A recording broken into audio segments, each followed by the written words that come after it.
Hello everyone. हाँ भाई, देखिए आज अपन एक इम्पोर्टेंट टॉपिक के बारे में डिस्कस करेंगे जिस रिगार्डिंग पिछले साल रेटमैन साइंस के अंदर क्वेश्चन पूछा भी गया था।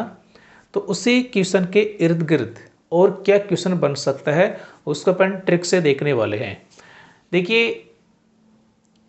एक पिछली बार जो रेटमैन्स का जो पेपर लगा था, है ना, L2 साइंस मैथ की अपन बात कर रहे हैं, उसके अंदर एक ये क्वेश्चन पूछा गया था कि यूकैरियोटिक व प्रोकैरियोटिक कोशिकाओं में पाया जाने वाला झिल्ली रहित कोशिकांग है। चार ऑप्शन दिए गए थे: ribosome, Golgi complex, microbody and lysosome.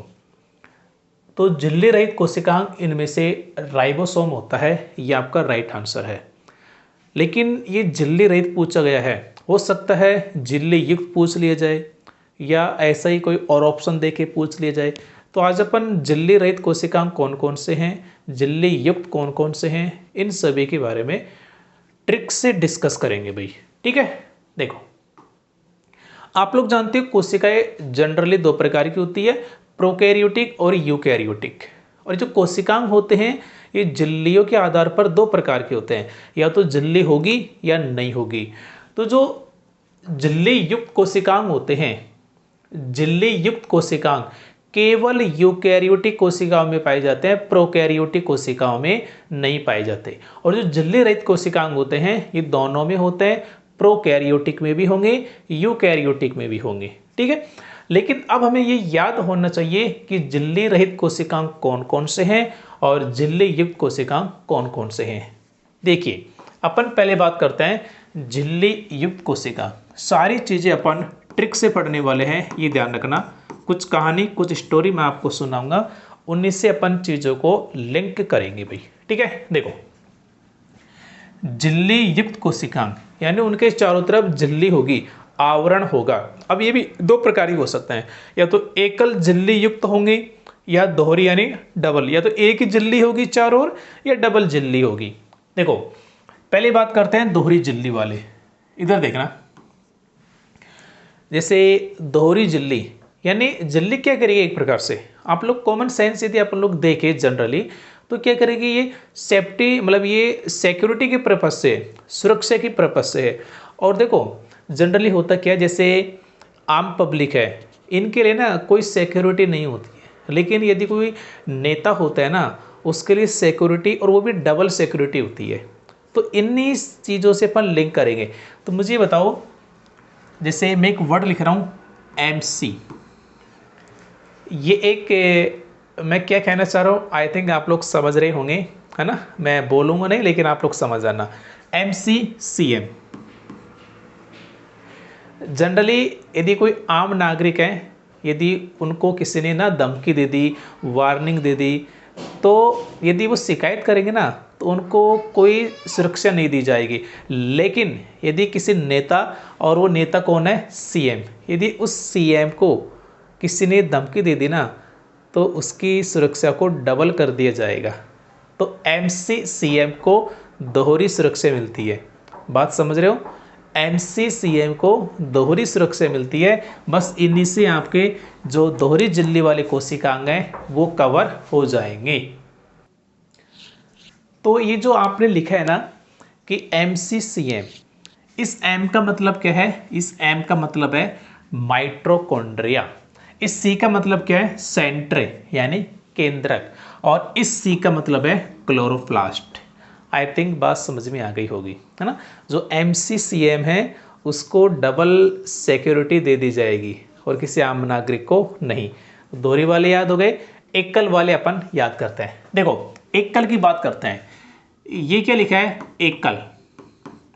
यदि मैं इसको इंग्लिश के टर्म में लिखूंगा ना तो देखो अपन ऐसे लिख सकते हैं अपने व्हाट्सएप की लैंग्वेज में, एकल, AKAL।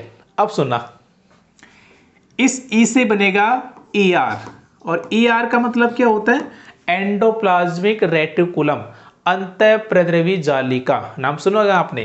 तो E का मतलब है ER, इस L का मतलब है लाइसोसोम, इस L का मतलब क्या है, लाइसोसोम। तो एकल पहले तो हिंदी में लिखा, एक बार इंग्लिश से में लिखा।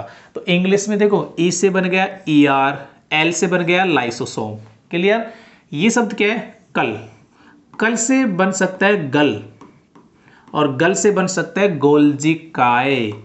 बन जाएगा ना भाई, आराम से बन जाएगा गोल्जी काय। तो तरीके हैं, आप लोग ना ये शॉर्ट में याद रख सकते हैं। एक बार याद करेंगे काफ़ी दिन तक आप लोग भूलेंगे नहीं। तो एक कल हिंदी में लिखा, कल से गल से गोल्जी काय बना, और एक कल को इंग्लिश में लिखेंगे, ई से ई आर बनेगा, एल से लाइसोसोम बनेगा। तो ई आर वाला आपका क्लियर है, गोल्जी काय याद हो गया, लाइसोसोम याद हो गया, तीन तो आपको याद हो गए। आगे सुनना इनकी कहानी। ये क्या लिखा है, एकल। एकल का मतलब क्या, अकेला, सिंगल।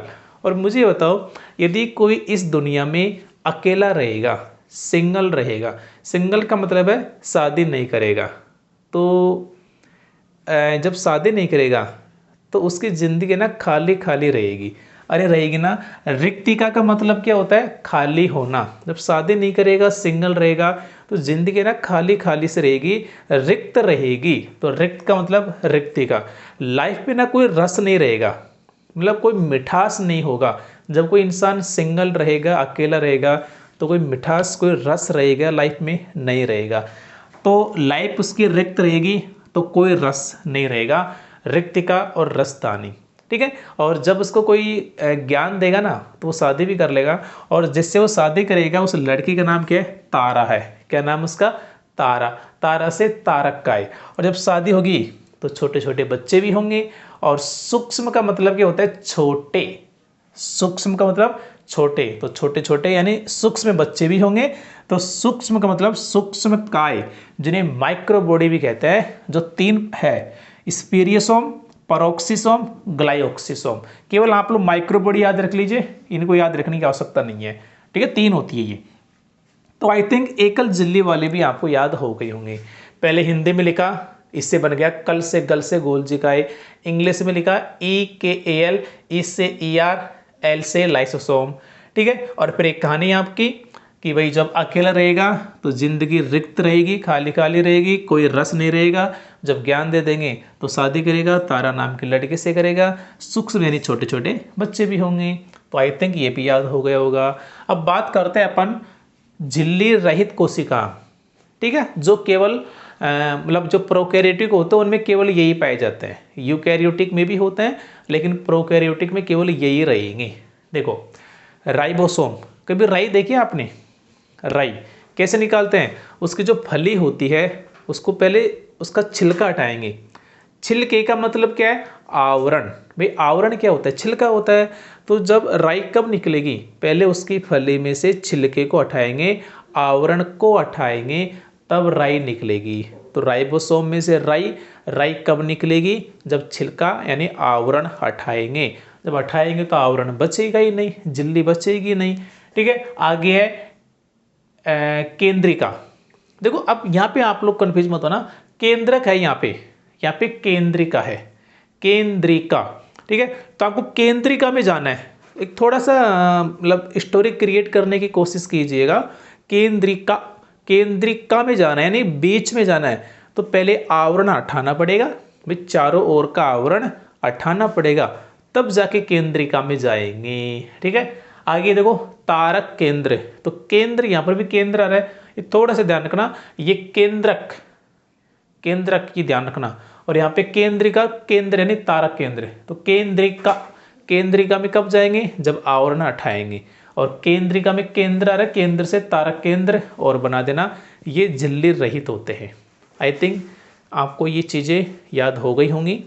तो एक दो बार चीज़ों को देखेंगे तो स्टोरी ऑटोमेटिक क्रिएट हो जाएगी और आपके दिमाग में बैठ जाएगी। वीडियो कैसे लगा लाइक करके अवश्य बताना, और आपको आगे किस टॉपिक की वीडियो चाहिए, यदि आप लोग कमेंट करेंगे तो हम उसी टॉपिक रिगार्डिंग ट्रिक बना देंगे भाई। ठीक है। तो जो भी टॉपिक आपको ऐसा लगे कि याद नहीं हो रहा है, रटना पड़ रहा है, तो आप लोग कमेंट सेक्शन में कमेंट लिख देना, उस टॉपिक का नाम लिख देना, उसके रिगार्डिंग अपन जो भी ट्रिक बनेगी, स्टोरी टाइप आपको बताने की कोशिश करेंगे। ठीक है भाई, थैंक यू।